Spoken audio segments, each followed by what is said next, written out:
बजरंग बली का आवाहन करो पार्थ।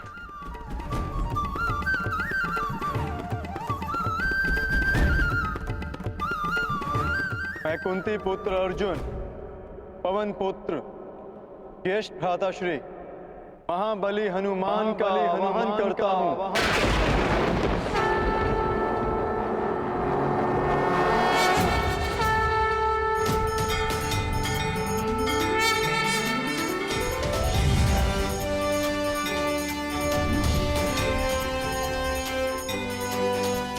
हे महाबली हनुमान, मेरे रथ के ध्वज पर विराजमान होइए। अंजनी गर्भ संभूता कपिंद्र सचिवोत्तम। अंजनी गर्भ संभूता कपिंद्र सचिवोत्तम। राम प्रिय नमस्तुभ्यं हनुमत। बजरंग बली पधार गए। राम भक्त हनुमान की जय। महाबली हनुमान की जय। बजरंग बली हनुमान की जय।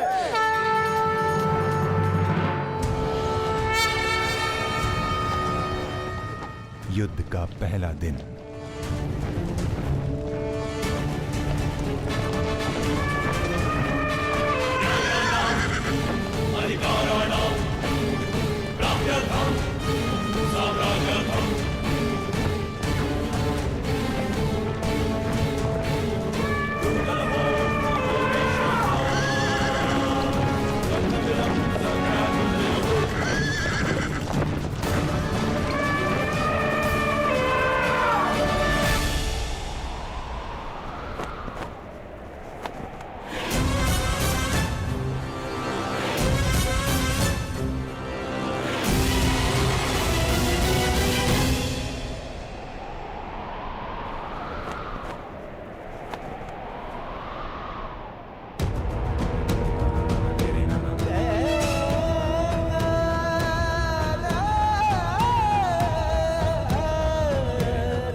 युद्ध प्रारंभ करने की आज्ञा है धर्मराज।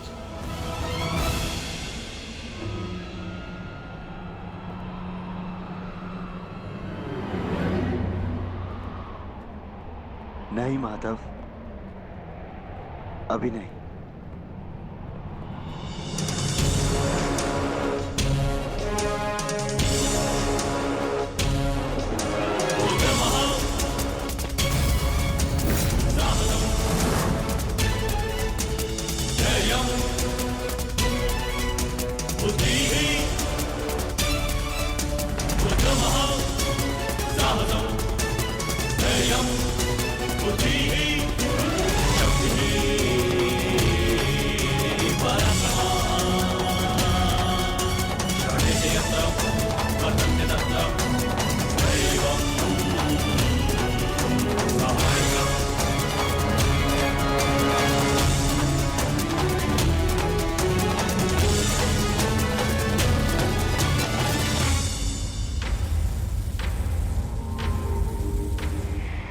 ज्येष्ठ, ये युधिष्ठिर हमारे समक्ष क्यों खड़ा है?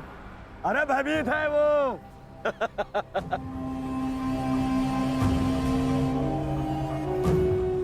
हमारी सेना को देख के कदाचित भयभीत हो गया है ये युधिष्ठिर। इसे सत्य का ज्ञात हो गया है। इस युद्ध में इसे विजय नहीं मिल पाएगी। समझ रहे वो छलिया जिस युद्ध के लिए हमें भयभीत कर रहा था, वो युद्ध प्रारंभ होने से पहले ही समाप्त होने जा रही है।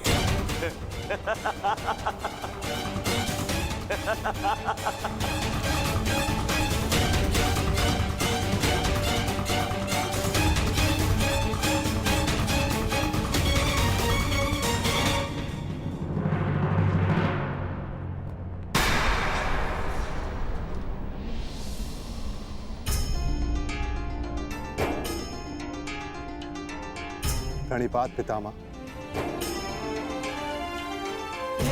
प्रणिपात आचार्य द्रोण।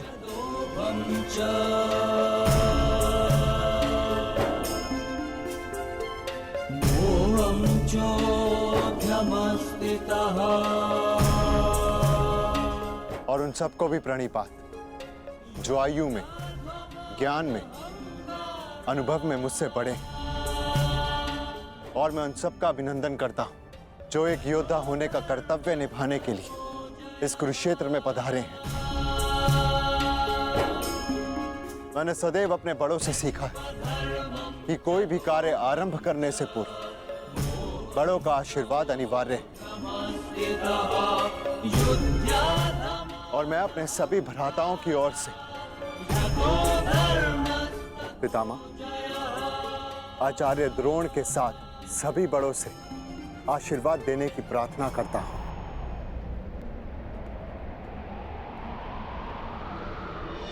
आयुष्मान भव।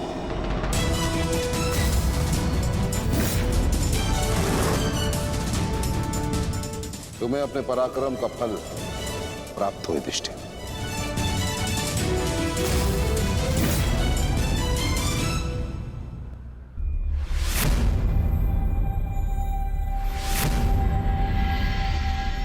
एक और पितामह है जिन्होंने मुझे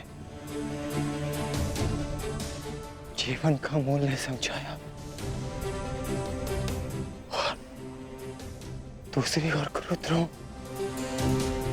जिनकी दी हुई शिक्षा ने अर्जुन से धनंजय बनाया।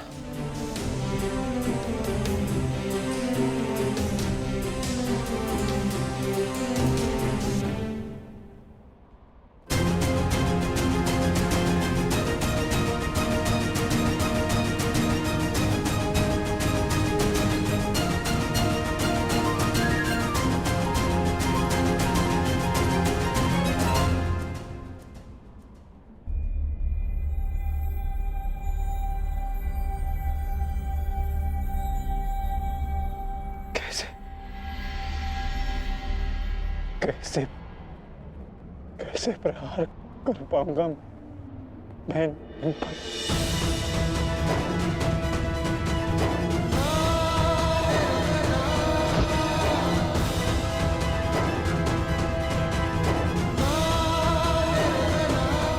कैसे कैसे प्रहार कर पाऊंगा इन पर?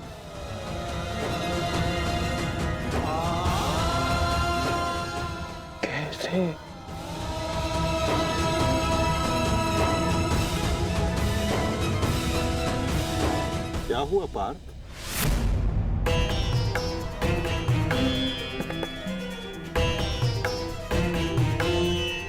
मेरी आपसे विनती है माधव, मेरे रथ को दोनों सेनाओं के मध्य में ले चलिए। संजय। जी महाराज। संजय, अपनी दिव्य दृष्टि से देखकर बताओ कि कुरुक्षेत्र के युद्ध में तत्पर मेरे पुत्रों और पांडवों की सेना के मध्य क्या क्या हो रहा है। जो आज्ञा महाराज।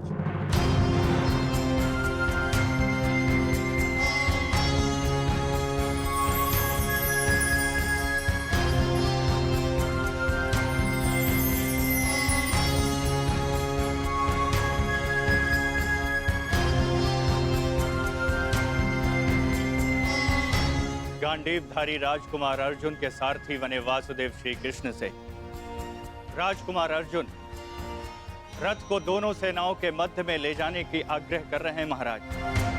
परंतु क्यों पार्थ? ये समय तो दूसरे पक्ष की सेना को तहस नहस कर देने का है। फिर क्यों तुम रथ को दोनों सेनाओं के मध्य में ले जाने की विनती कर रहे हो? युद्ध से पूर्व मैं दोनों सेनाओं का निरीक्षण करना चाहता हूं। क्या तुम वही अर्जुन हो पार्थ, जिसे लक्ष्य संधान के समय पेड़ से बंधी चिड़िया की आंख के अतिरिक्त और कुछ नहीं दिखाई देता था, और आज वही अर्जुन पूरी रणभूमि का निरीक्षण करना चाहता है। बड़ी विचित्र बात है। हाँ माधव,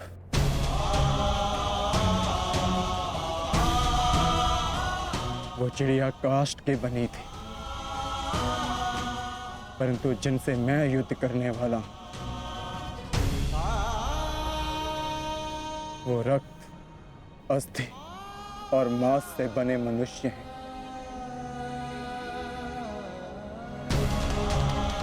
जिनमें प्राण है, और सबसे बड़ी बात, उनमें मेरे संबंध बसे हैं। युद्ध आरंभ होने से पूर्व मैं ये देख लेना चाहता हूं कि किसके वध से धर्म की स्थापना होगी और किसकी मृत्यु से मन में अधर्म का अनुभव होगा। और इस युद्ध के पश्चात मैं क्या पाने वाला हूं और क्या खोने वाला हूं।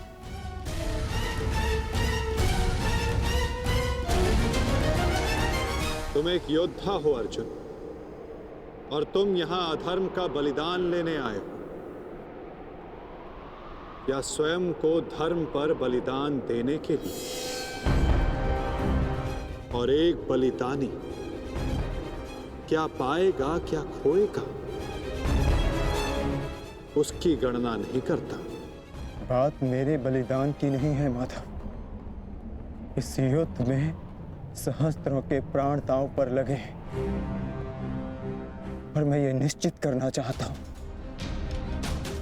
कि कुरुक्षेत्र में मैं अधर्म का नाश करने जा रहा हूं या फिर धर्म की हानि भी करने जा रहा हूं। नाश और निर्माण की शक्ति केवल विधाता के पास होती है पार्थ। मनुष्य विनाश या विध्वंस नहीं करता। मनुष्य तो केवल ईश्वर का निमित्त मात्र होता है। निमित्त होकर यदि वो विनाश और विध्वंस का उत्तरदायित्व स्वयं पर ले, तो उससे केवल अहंकार का जन्म होता है पार्थ, जो ये मानता है कि वो कुछ नहीं कर रहा। उसी के हाथों महान कार्य संपन्न होते हैं।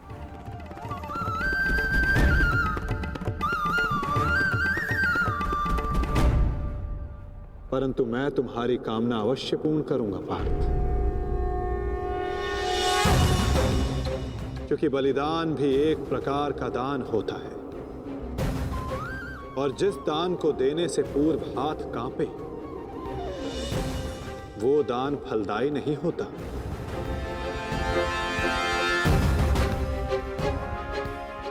आओ पार्थ, मैं तुम्हें युद्ध भूमि के मध्य ले चलता हूं।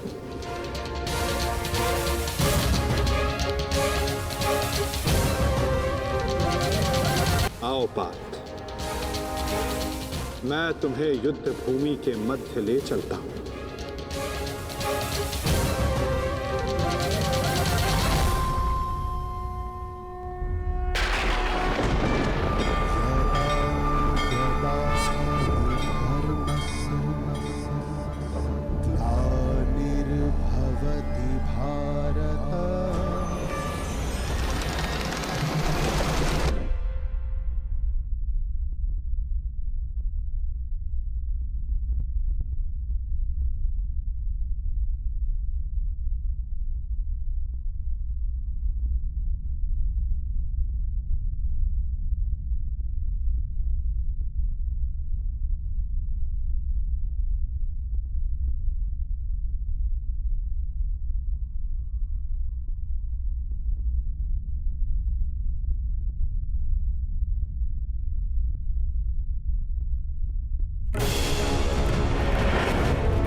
जिस प्रकार तुम कर्तव्य और कर्म के मध्य खड़े हो, उसी प्रकार तुम अब दोनों सेनाओं के मध्य खड़े हो पार्थ।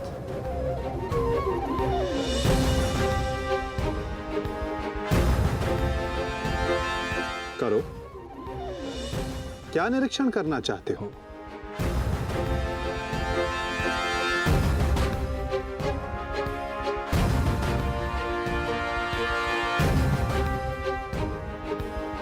क्या हुआ पार्थ? ऐसा कौन सा भाव है जो तुम्हारे मन को विचलित कर रहा है? ऐसा कौन सा प्रश्न है जिसका उत्तर तुम्हें नहीं मिल रहा? यदि पूछोगे नहीं तो उसका समाधान कैसे पाओगे पार्थ?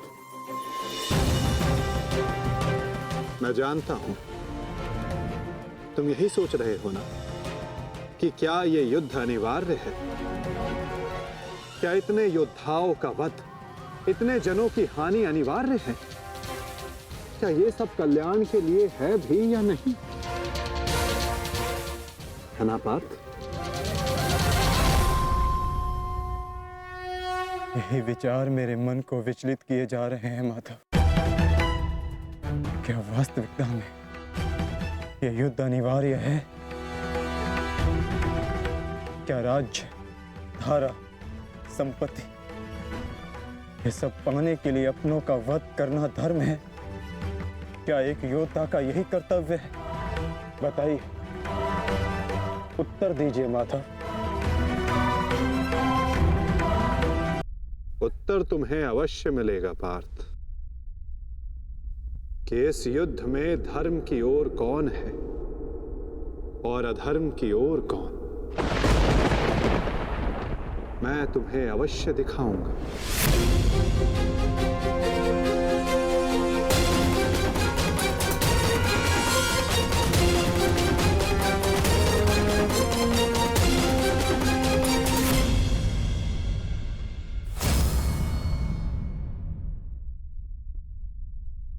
ये है वो हस्तिनापुर युवराज दुर्योधन जिसे रक्त रंजित करने की कल्पना मात्र से तुम्हारा मन डोल रहा है पार्थ।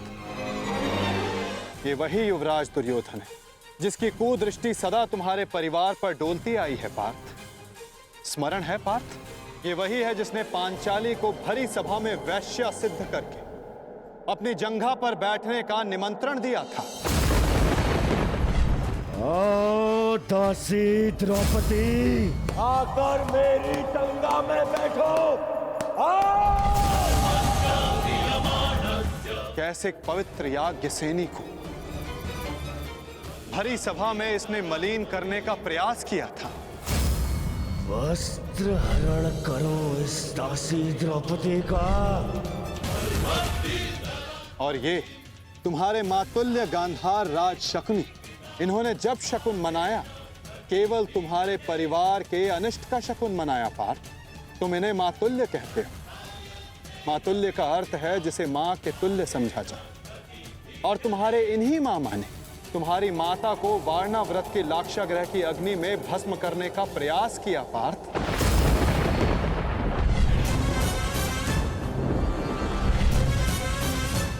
और वो जो ऊंची दृष्टि करके खड़ा मध्यांध दुशासन, स्मरण करो पार्थ,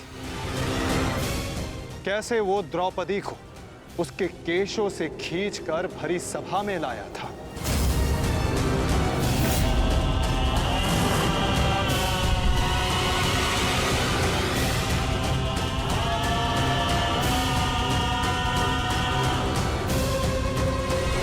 कैसे याज्ञ सेनी को भरी सभा में निर्वस्त्र करने का प्रयास किया था इसने।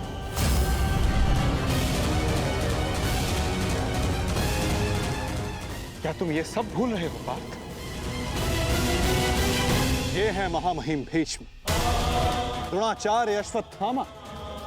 जब ये अधर्म हो रहा था तो ये सब मौन रहे। ये वो अत्याचार, वो अधर्म मौन रहकर देखते रहे।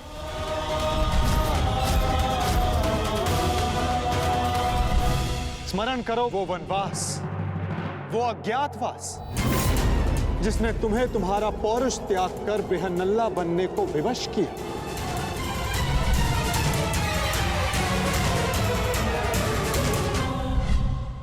स्मरण करो उन प्रतिज्ञाओं को जो तुम पांचों ने वनवास जाते समय ली थी। 13 वर्ष पश्चात हम फिर लौटेंगे और इस बार आज्ञा नहीं, हम अपना अधिकार लेंगे। मैं प्रतिज्ञा लेता हूं कि पांचाली के अपमान पर अट्टहास करने वाले इन 100 कौरवों को मैं अपने इन हाथों से यमलोक भेज दूंगा।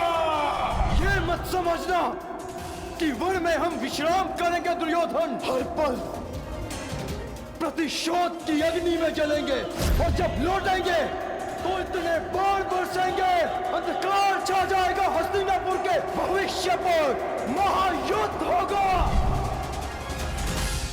जिस प्रतिशोध के लिए तुम सब ने 13 वर्ष तपस्या की, आज उस प्रतिशोध की अग्नि क्षीण हो गई है। जिन अस्त्रों को तुमने इस युद्ध के लिए सहेजा, क्या उन अस्त्रों को संधान करने का संकल्प तुम्हारा हृदय त्याग चुका है पार्थ?